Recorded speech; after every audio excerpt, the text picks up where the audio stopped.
Indonesia adalah negara yang kaya sekali dengan alamnya. Pulau-pulaunya punya ribuan jenis hewan yang unik. Banyak dari hewan-hewan ini cuma bisa ditemukan di Indonesia, nggak ada di tempat lain di dunia. Mereka itu bagian istimewa dari jati diri bangsa kita, dan penting banget buat ekosistem kita yang kaya. Keanekaragaman hayati ini adalah harta karun yang kita warisi. Tugas kita adalah menjaganya untuk anak cucu kita nanti. Dunia melihat Indonesia sebagai tempat penting untuk satwa liar, tempat yang penuh keajaiban dan penemuan. Reputasi ini harusnya bikin kita bangga dan kita harus kerja keras buat menjaganya. Tapi, ada masalah yang pelan-pelan terjadi di seluruh negeri kita. Banyak dari hewan-hewan langka dan indah ini perlahan menghilang. Satu persatu, jumlah mereka makin sedikit. Ini bukan proses alami, ini terjadi terlalu cepat. Kita menghadapi krisis kepunahan yang bisa menghapus sebagian warisan alam kita selamanya. Suara merdu burung-burung makin jarang terdengar, dan kehadiran mamalia besar yang gagah makin sulit dilihat. Hilangnya hewan-hewan ini adalah tanda bahaya bahwa keseimbangan alam kita sedang dalam masalah besar. Masalah ini bukan cuma soal kehilangan hewan, ini soal kehilangan jaring kehidupan yang rumit yang menopang kita semua. Setiap kali satu jenis hewan punah, satu benang dalam jaring yang rumit ini putus.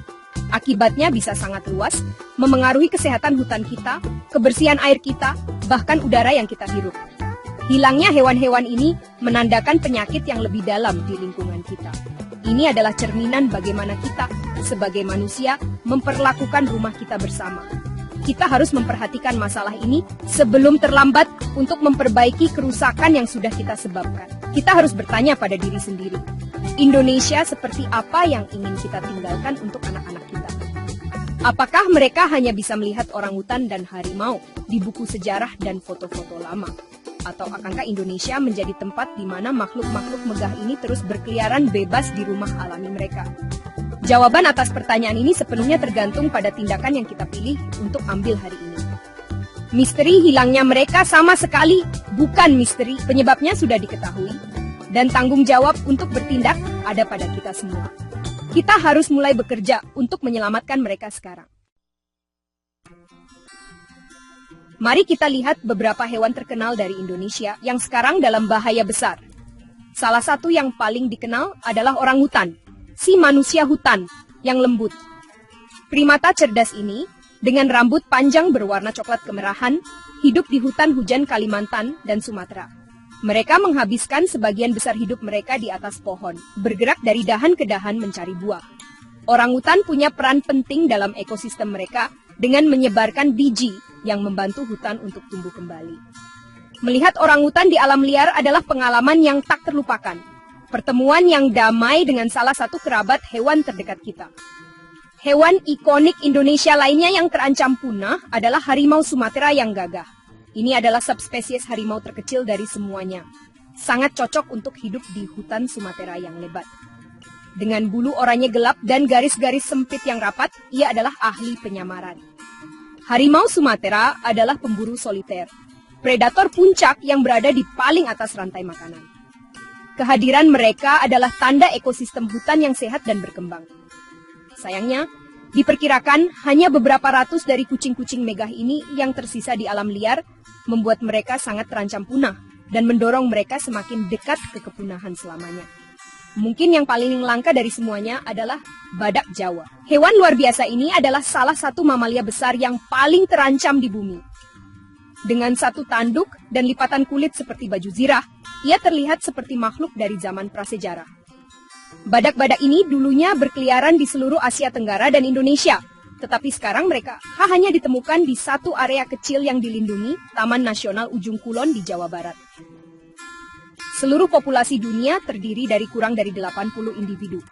Kelangsungan hidup mereka tergantung pada seutas benang tipis, membuat setiap badak sangat berharga dan perlindungannya menjadi prioritas konservasi global. Ketiga hewan ini hanyalah beberapa contoh.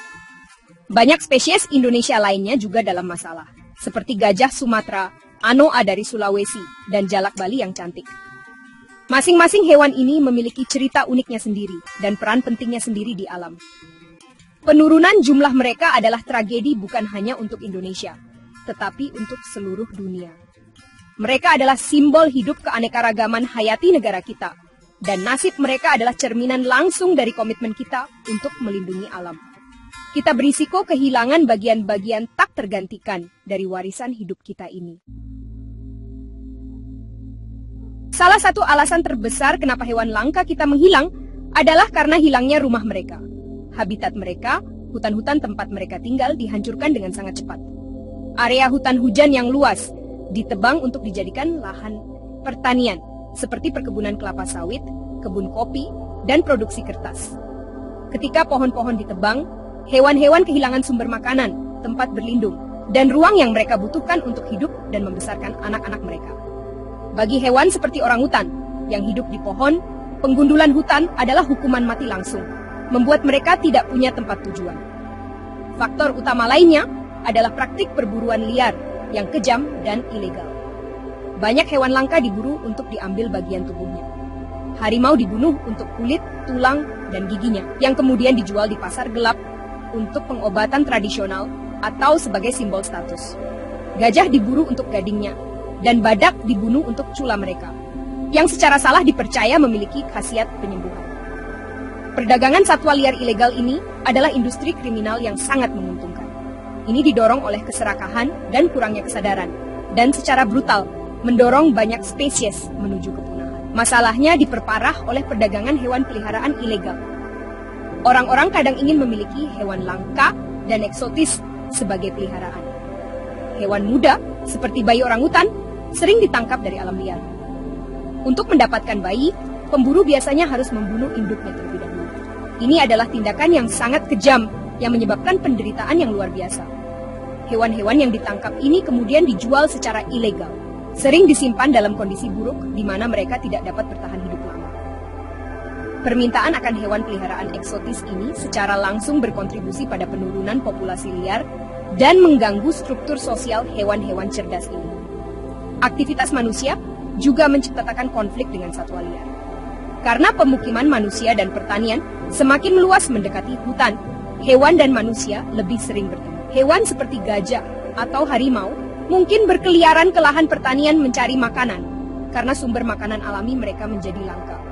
Ini dapat menyebabkan konflik di mana hewan merusak tanaman atau menyerang ternak. Sebagai tanggapannya, petani mungkin membunuh hewan-hewan tersebut untuk melindungi mata pencarian mereka. Konflik manusia satwa liar ini adalah konsekuensi menyedihkan dari hilangnya habitat, menekan hewan ke ruang yang semakin kecil, dan menciptakan siklus konfrontasi dan kematian yang berbahaya. Menyelamatkan hewan langka Indonesia mungkin terlihat seperti tugas besar, tapi ada hal-hal sederhana yang bisa kita semua lakukan untuk membantu. Langkah pertama adalah jadi lebih sadar dan mengedukasi orang lain. Kita bisa belajar lebih banyak tentang hewan-hewan yang terancam punah di negara kita dan ancaman yang mereka hadapi. Dengan membagikan pengetahuan ini kepada teman, keluarga, dan masyarakat kita, kita bisa membangun suara kolektif yang lebih kuat untuk perlindungan yang lebih baik. Ketika lebih banyak orang memahami masalahnya, lebih banyak orang akan bersedia menjadi bagian dari solusi. Kesadaran adalah langkah pertama yang kuat menuju perubahan yang berarti dan berkelanjutan. Kita juga bisa membuat pilihan yang lebih cerdas sebagai konsumen. Kita harus menolak membeli produk apapun yang terbuat dari hewan yang terancam punah. Ini berarti mengatakan tidak pada souvenir yang terbuat dari gading, cakar harimau, atau tempurung kura-kura. Kita juga harus memperhatikan produk yang berkontribusi pada penggundulan hutan, seperti yang mengandung minyak kelapa sawit yang tidak berkelanjutan. Dengan memilih produk dari perusahaan yang berkomitmen untuk melindungi lingkungan, kita menggunakan kekuatan pembelian kita untuk mendukung konservasi. Ini mengirimkan pesan yang jelas kepada bisnis bahwa kita tidak akan mendukung perusakan habitat alami kita. Mendukung organisasi konservasi adalah cara langsung lainnya untuk membuat perbedaan.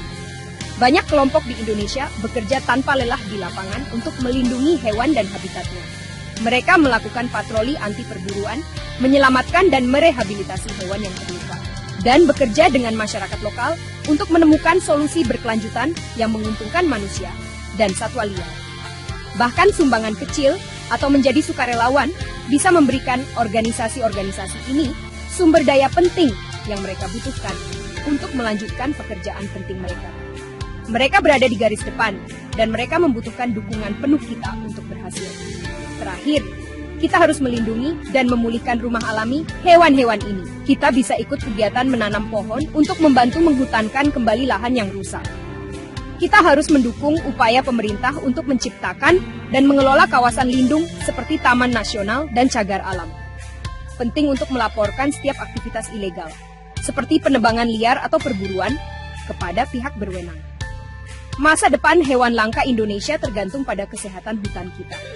Dengan melindungi ekosistem vital ini, kita tidak hanya menyelamatkan satwa liar, kita juga mengamankan Indonesia yang lebih sehat, lebih stabil, dan lebih indah untuk kita semua.